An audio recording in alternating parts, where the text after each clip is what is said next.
first of all, madam, thank you for giving us an opportunity to discuss these issues, certain issues about the COVID-19.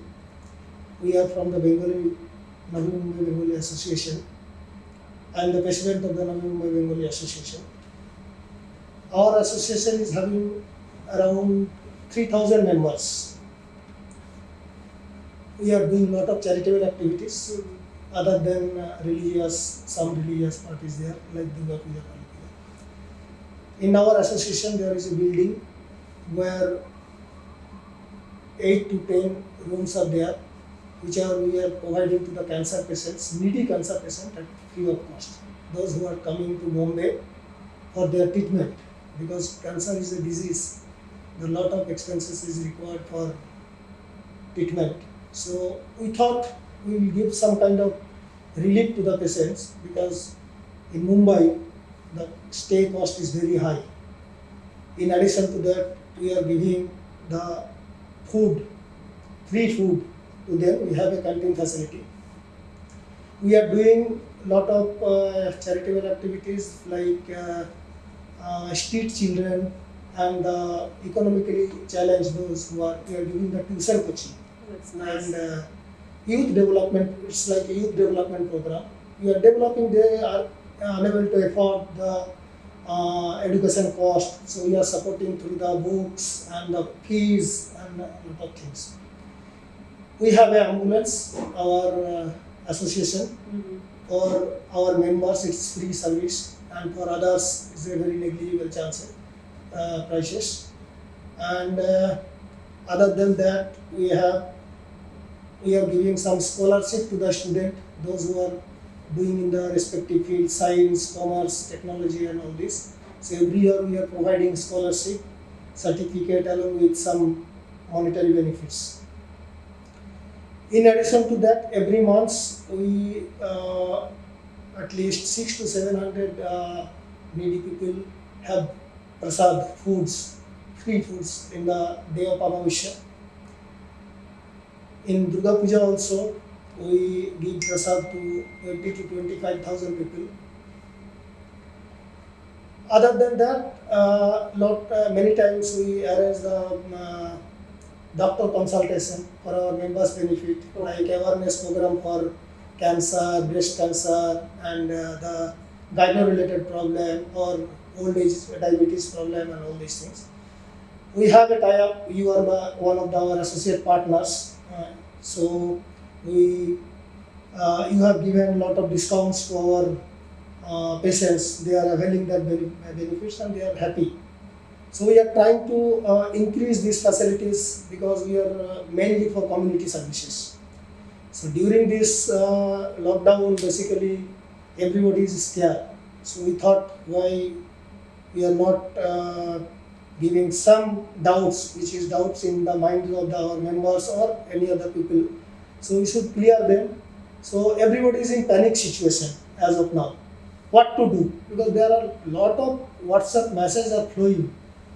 People do not know exactly what to, which message is fake message, which message is correct message. So what to follow, what not to follow. So this initiative taken our secretary and the joint secretary to meet with you, and thank you. I thank you to Apollo management also for giving us an opportunity to clear our doubts. So I should start by thank you for asking Apollo and our team to be part of this discussion. You're doing a very great job, I believe. A lot of social interaction also. So the risk of COVID is always going to be there. So anyways, we can just start. So people are basically in this, different countries are taking different steps. So in our country, our population is very high. So in the developed countries, there are very little people, and they have more space, so they can maintain the social distance and all these things. But how do we restrict the content to spread these diseases? The whole idea to understand is how to restrict is through understanding how the virus spreads. I think it's important to understand that the mode of spread of the virus is through fomites, through contact, and through droplets. So when a person is coughing or sneezing, the particles from his secretions are going to fly at a particular distance. So somebody within a radius of 2 meters around is going to be at risk of getting that particle and inhale those and then probably get inside. Okay, that's one thing. Okay. And second thing is, supposing somebody is having a runny nose or a sore throat and they are already secreting the virus through their mouth or nose. If the person touches his face or nose and then that hand which is contaminated touches the surface which is shared by everybody, let's say it's a phone, it's a handset or it's a landline or it's a desktop or something or a doorknob.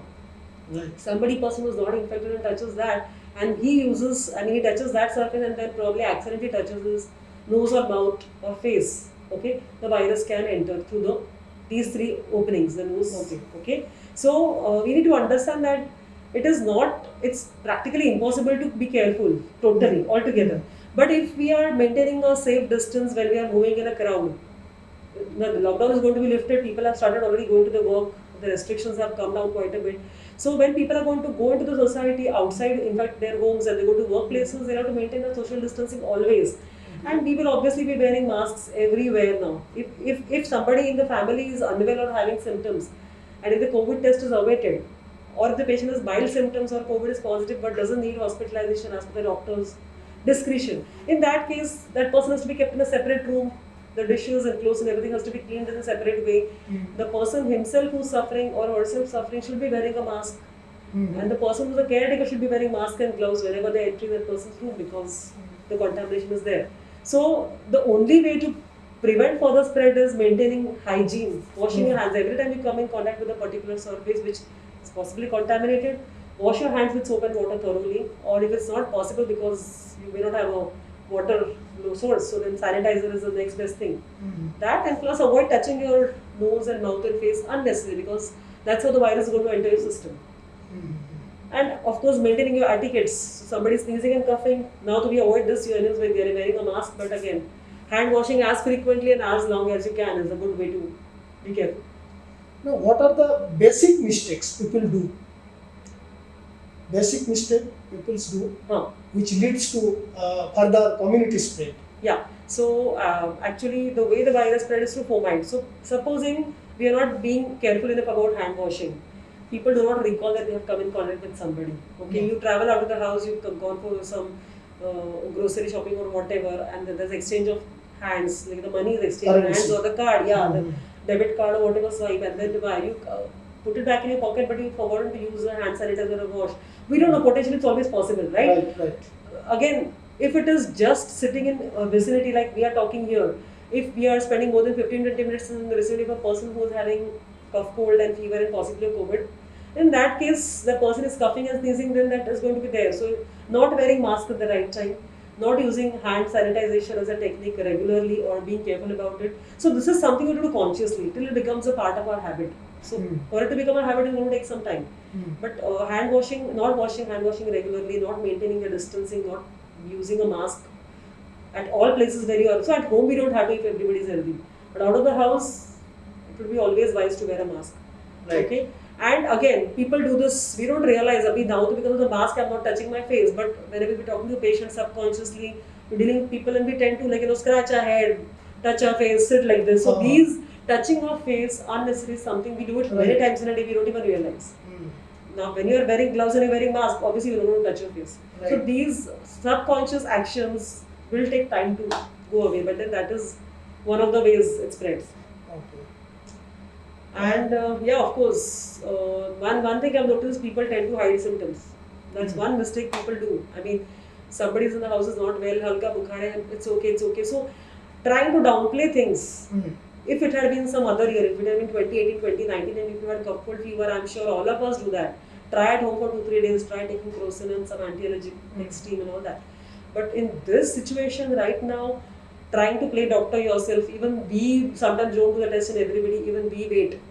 But trying to downplay symptoms or trying to ignore symptoms, not seeking help at the right time, could become costly. Because the person who's having symptoms may be healthy, may not suffer, but somebody who's vulnerable, like some elderly gentleman at home or a lady at home or the parents, somebody who's a cancer patient at home or somebody who's a diabetic, every family has one now. Right. But diabetics are prone to. So, you may not suffer if you are healthy, but then you may pass it on to somebody who may not really, they may have a very difficult time. So, getting medical advice and help at the right time, not suppressing your symptoms and trying to treat yourself in this situation. Maintaining hand hygiene is something people should be doing. And there is a lot of myth. Somebody was few days in the initial stage. I heard one doctor from AIMS said this virus cannot alive at 23 degree. But all this myth has gone. So is there any link with the climates? No, if it had been the case, we have seen May and we've seen the peak of the virus in May. Remember, 15th, 17th, 18th May, the numbers shot up like anything. Of course, now they're going to still climb when the lockdown comes out. People are going to not really be able to follow all the rules. So the virus will spread. The point is that temperature doesn't seem to have any influence on the virus. India is a very hot country, especially in May. Mumbai, you've seen how humid it was. Still the cases went up, so there's no logic about it. Maybe if you're having, like, let's say the clothes are contaminated or your some things are contaminated which you need to wash, trying to use hot water may help. Right. Yeah, but of course you need the soaps and all that. So nothing to do with the atmosphere around us or the climate. In the again, I am telling this in WhatsApp. Lot of messages are coming. You have to boost up your immunity through hot water or some Ayurvedic kada or something like this. How does it help? Actually, the same virus could infect 3 people and 3 people could have 3 different outcomes. You know, somebody may sit at home and be fine and not even have major symptoms. Somebody may end up in the consultation, may need hospitalization for a short period, and somebody may end up in the ventilator, on the ventilator. So this is the same virus and 3 people are having 3 different outcomes or their complications. There is one factor to all this is the immunity of the person. So somebody who's healthy, not having any sickness, the risk of that person getting major problems will be less.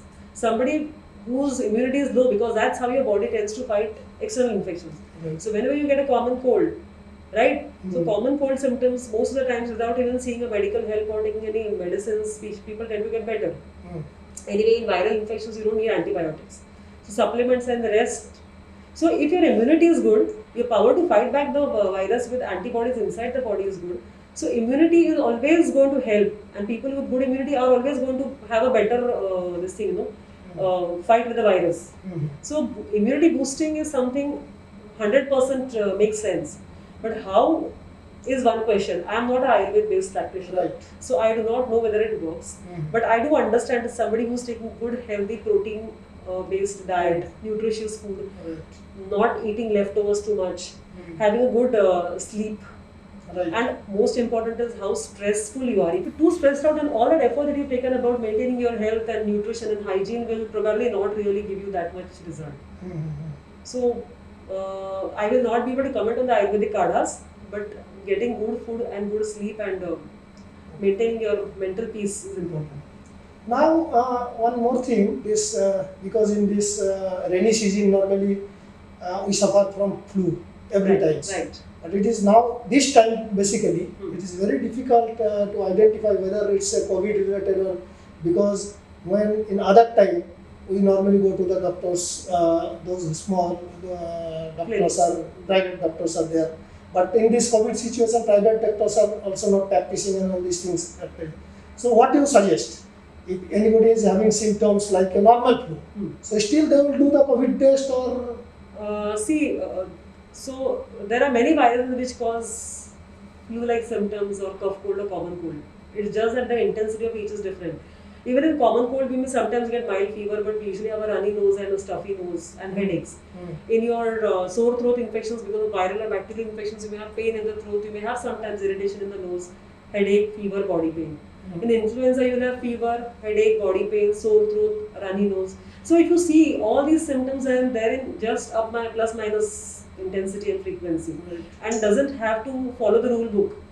Some people of COVID symptoms have come to us with just plain fever. The cough never came till day 5, day 7. Right. We did a test because the patient looked like he would suffer if he had COVID, and the test came positive. So the point is that the doctor also will not be able to 100% confidently say that this is not a COVID case and do not do the test. So anybody with symptoms of fever, cough, cold, headache, body pain, chills, these are the defining symptoms. Right. Only the frequency intensity is different. So anybody with these symptoms will have to undergo COVID testing if the doctor feels. Recently, I was searching through net Hmm. 2 days back. There's another symptoms in UK. There's diarrhea also. Yes, yes. Even we are seeing in our we patients. have not seen in the this. No, we are seeing it everybody's here. yeah. Is We it are, correct? yeah, we are seeing in diarrhea also. Okay. So even actually, if you look at it, influenza cases also we see sometimes pain in the stomach and diarrhea. Okay. So this is again part of the viral infection. Okay. So you do not know what kind of system exactly Yes, this yes, can yes, be. yes. It's a virus which affects practically every organ in Okay. the body. Yes. And sometimes there is a maybe myth that people said if you take the malaria medicine, then you are safe and all these things. So how do you suggest? It is not a myth and it is not logical also. Hmm. There is a drug called hydroxychloroquine, okay, which is a derivative of chloroquine, Hmm. which is used in malaria treatment. Hmm. Okay, but saying that doesn't mean you should be taking it. Okay. Hydroxychloroquine, even though it has been used in patients of arthritis, etc., for their reasons, some patients it can cause trouble. Hmm. So if you have evidence of COVID in the form of a positive test, the doctor will decide what dose you need to be given to you, the person who's infected. And of course, there is some monitoring required because it can cause some changes in the cardiogram, the ECG. And it can cause fatal arrhythmias in some patients who are purely unlucky, who have some issues in their heart primarily. Right. So heart patient cannot take this. Okay. Okay, plus there is a value variation in the ECG. That is Okay. something is beyond technical. I will not discuss technical stuff here. So that variation can happen in people who are otherwise healthy. Okay. And if they are exposed to the drug, that variation can get worse and can be life-threatening. Hmm. So I do not suggest, or I will not. In fact, I will strongly recommend against taking such drugs on your own. It should be given by medical prescription, not Right. over the counter. Right. And it is to be taken. We give it for healthcare personnel, doctors, nurses, the cleaning staff who are dealing with patients on a regular basis. Okay. That means people should not The take general public, please Yes. do not even try it. Yes. Okay, okay. We have a senior members, at least in our association, 30% members are seniors. So, what is your suggestion to that senior members? Sometimes their kids are not with them. They have to go out Yes. for daily purchase and something. In this lockdown, those senior citizens who are alone living in the society, but they are our member, we have provided the services till last week. Hmm. So what is your requirement? You send us the list and we will provide this. Right. But we cannot continue this for a long time. Right. So they have to go out and they have to purchase the goods and their daily needs and everything. So what kind of precautions they will take? Looking at what is happening right now, we are expecting COVID to continue for some time. So precautions will have to remain. So hand hygiene, wearing masks will be there. Supposing you need your daily essentials or medicines, I think the logical thing to do is ask the person who's doing home delivery to get it at the Right. main gate. I'm sure every society or every association will have a security guard who's looking after the Right. entry and exit of people around there. So maybe arranging for home delivery of essentials, okay, minimizing interaction with the outside world. And security guard distributes the stuff of each family member to them. He should be wearing mask and gloves. And again, avoid cash transactions wherever you can. Use your UPIs, Okay. Unified Payment Interfaces, or you could use any of the apps or whatever, and try to avoid cash and handling anything. Whatever stuff comes in, if it's properly packed, make sure after you open the packet, wash your hands before you touch anything inside. Okay. And that's one thing, yeah. Before that, since it's a senior citizens association, your social life is friends. Right. Everybody of them wants to meet for the evening walks and for their Right. laughter clubs and their yoga sessions and daily evening discussions. I will suggest please do not venture Go out unnecessarily. In fact, whatever exercise you want to do it in your rooms or in your verandas, whatever is feasible. Okay, because most vulnerable population is senior citizens right now. So Okay. even though lockdown is the restrictions have come down, it is still remaining in place for children below 10 and people above 60. So they should still follow the rules of lockdown. Okay. Children below 10 years as Also well as senior preferably, citizens. yes, and adults above 60, yes.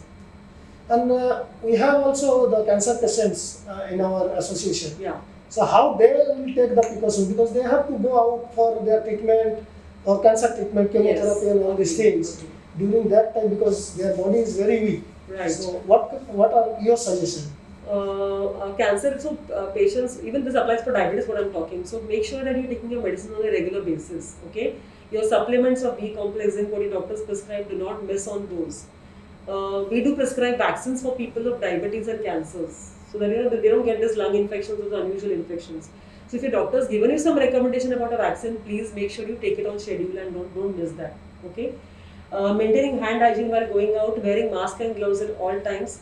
After you come back from whatever place you have and you follow all precautions, it's best to make sure that all the clothes that you're wearing are properly cleaned, soak them in soap and water and then wash them. They should maintain their floor and their house cleaning with either using bleach or phenol or phenyl or something of that sort. So at least once they enter, and supposing even if they have come in contact with something and they have maintained the hand hygiene, the risk of that virus lingering in that area and then they getting infected themselves because of touching that surface again becomes low. So those people who are especially going out and coming back, make sure your doorknobs and everything, which are the entry and exit points, they should be cleaned thoroughly after you exit your entry in the house. Okay. That is one thing which makes sense. And otherwise also avoid all this, what I told in the beginning, touching your face and nose and mouth. And again, there is something called as video consultation, which is very much now the right thing to do and most logical and most safest thing to do. Even Apollo runs a 24/7 app for video consultations. Of course, that's not for cancer patients. Of course, they have their own doctors on board, oncologists. So if you don't need to see the doctor in person physically for whatever your problems are, if it can be done on video consult or phone, opt for that. Okay. If you need to go for your chemotherapy, I don't think there's a choice there. Yes, then you have to go and take that risk. But I think if we are careful enough, we can be able to play it safe. Okay. As of now, in Maharashtra, you can in all India you can say more than 2 lakhs cases are there. Yes. But other than positive cases, there are a lot of asymptoms. So there is a chances of high risk to community spread and so. How do you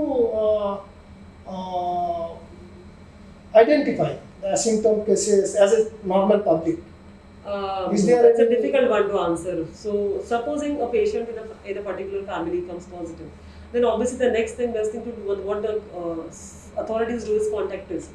Supposing a person X had gone to a particular store and he had come in contact with 10 other people before he started showing symptoms. So, the person is asked to recall whoever he has met. That's how they trace either the source or people who are at risk. So, people who are at risk, supposing he is met with 2-3 other people, or he's having a family of 4, wife and kids, and then that person is infected, the close contacts will be tested. But that is, once you have somebody who's positive or symptomatic. People who are asymptomatic are going to be really difficult to test. We do not really go for asymptomatic testing unless there is a high risk population. So supposing it's a cancer patient in the house and somebody got even mild symptoms and that fellow comes to us for consultation, we may want to do his testing because he is going to put the others at risk. But there is no formula for testing or who you decide. It is again the discretion. And if it's asymptomatic, then how else? He won't even see the doctor. There's no way of testing. And maybe some countries, like I think China has tried to do mass screening. Okay. But that, I don't think that concept is going to be applied in India. We have so much already cases or people who are symptomatic. Mass screening may not be right also. It may cause unnecessary stress also. Again, I am not authorized to talk on this, but we don't really do asymptomatic testing, to be short. Lockdown is already started withdrawing and all these things some places. Now we have to go to office and join physically. So what precautions will take when we touch the documents and all these things, because every time we refer to, in our profession particularly, I am a chartered accountant, so when we do go for audit, so we have to check a lot of documents physically. Right. So what kind of precautions you are suggesting? So one logic what I think most offices and companies are following is splitting the timing of staff arrival. So if a company has, let's say, 60 staff, they could do it in 2-3 shifts so that the number of people at any given point of time is less, right? Yeah. The population density is reduced. Maintain the social distancing norms. If there are cubicles, whatever, the chairs and desks all should be placed further away. That's one thing. Second thing is keeping sanitizers at critical points. आपका जहाँ पे swipe है वहाँ पे sanitiser होना ही चाहिए. Swipe इन की जगह स्कैनर होगा तो और भी अच्छा है, nobody's touching, right? So all these things have to be. But we should also wear gloves and all this. No, that is very difficult. If you are handling too much of paperwork and other things, then maybe it makes sense to wear gloves and be careful. But अगर आप वही gloves से फिर face को हाथ लगोगे, then all that effort is no use. use, Yeah. right? So then wearing a mask is essential. And if people are having classes, keep them at all times, so at least you're not ending up touching or this thing. HR should make rules about people who are having even mild symptoms to report to the office. Okay. Even people who are at home, supposing that will make sense, If you got any family member at home who's having symptoms, also should be reported to the HR for the Okay. safety of the company and others also. Okay. Right? He could be again carrying the virus and spreading it to others, he or Right, she. right, right. So then I think that strategies have to be kept in place.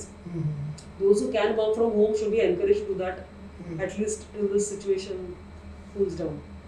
Again, then sometimes we are wearing masks, but sometimes somebody says if you wear mask for say 10 so long time for 8 hours or 10 hours, there may be a problem for breathing and oxygens and all these things.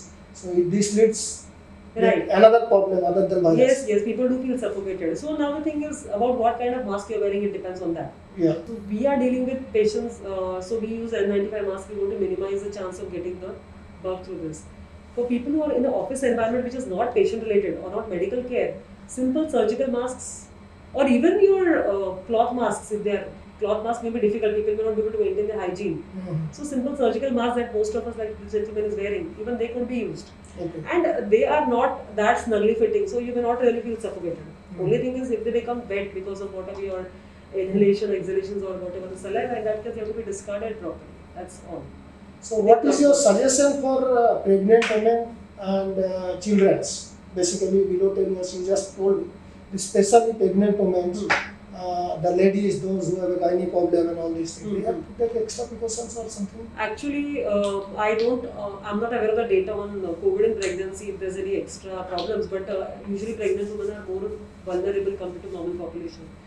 Like if you see those cases coming in swine flu, they have more risk of complications. So I'm assuming even COVID cases must be suffering more. So again, if they could minimize their venturing out, if they are working from home or working from a distance, and same precautions with more care and more scrupulous hand hygiene is something they should be following, and be in touch with the gynec at regular intervals, because if they are going to end up with the delivery early or something, then those preparations well in advance need to be taken.